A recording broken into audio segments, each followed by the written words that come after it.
Thank you, Father Kelly, Reverend Fathers, honored guests, and my dear brothers. St. John Bosco was a very perceptive man. 1841, he finds himself 6 months after his ordination in the sacristy vesting for Mass. And he overhears this conversation between a sacristan and the boy, a random boy that had come off the street to get out of the cold. And this sacristan was ousting the boy out of the church because in his mind, if a boy can't serve, then he doesn't belong there.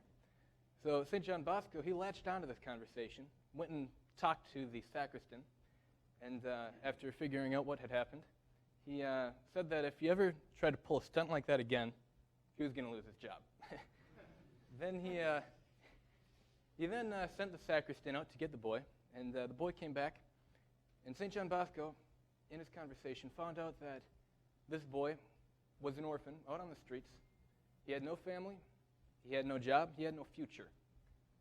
And this boy was just an example of many of the other orphans out there on the streets of Turin. So St. John Bosco, he recognized a need here. Not just a material or a physical need, but a true spiritual need. This kid didn't even know how to make the sign of the cross. So he saw this need and he responded immediately. From that day on, till the end of his life, he dedicated his entire priestly ministry to these boys. He formed what we called an oratory, where he would take these boys, give them an education, train them in different job skills, but above all, he'd give them spiritual formation. He'd train them to be holy men. Now, I began to encounter the life of the saints shortly after I began to read, sometime in 8th grade.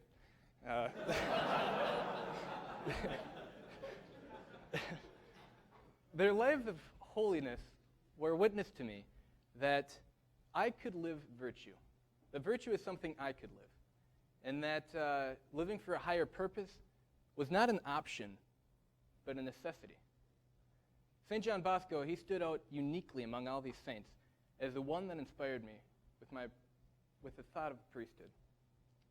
Now, I found it very difficult in this talk to condense his incredibly rich character to the time confines of this talk.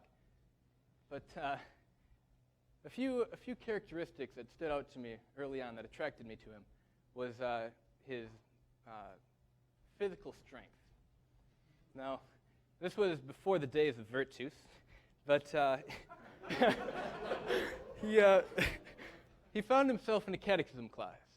And there was this one punk in the back corner who was being a punk. So St. John Bosco, with a huge smile on his face, walks up to this kid, and with one hand lifts him up by the shoulder and throws him across the room. He was also very clever. He was known for his magic tricks, which he started early on. You could finagle benefactors to do anything you wanted, basically. But there's this one story. These two of his friends, on seeing his ministry and how much he was pouring himself out, thought he was going crazy. So they decided to bring him in a carriage and bring him to the nut house. Now, St. John Bosco, through his deductive skills, recognized this. So as soon as the carriage pulled up in front of the place, he jumped out and shouted, "Guys, come and grab them before they get away." So,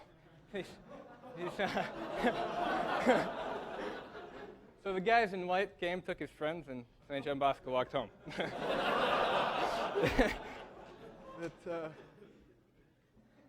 The one quality, though, that stands out to me is his exhaustive love. St. John Bosco, he was known for all his miracles, for many miracles. The wonder worker of the 19th century was one of his titles.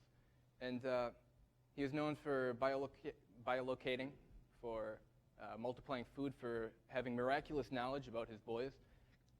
But in spite of all of this, he would always turn that to the glory of God and surrender it to the immaculate intercession of Mary. He was so fully empty of himself that he was able to immediately respond to the needs of others. He poured himself out again and again and again and exhausted his every resource for the salvation of souls. St. John Bosco is my priest hero because he's an immaculate conduit of God's love. Praise be Jesus Christ.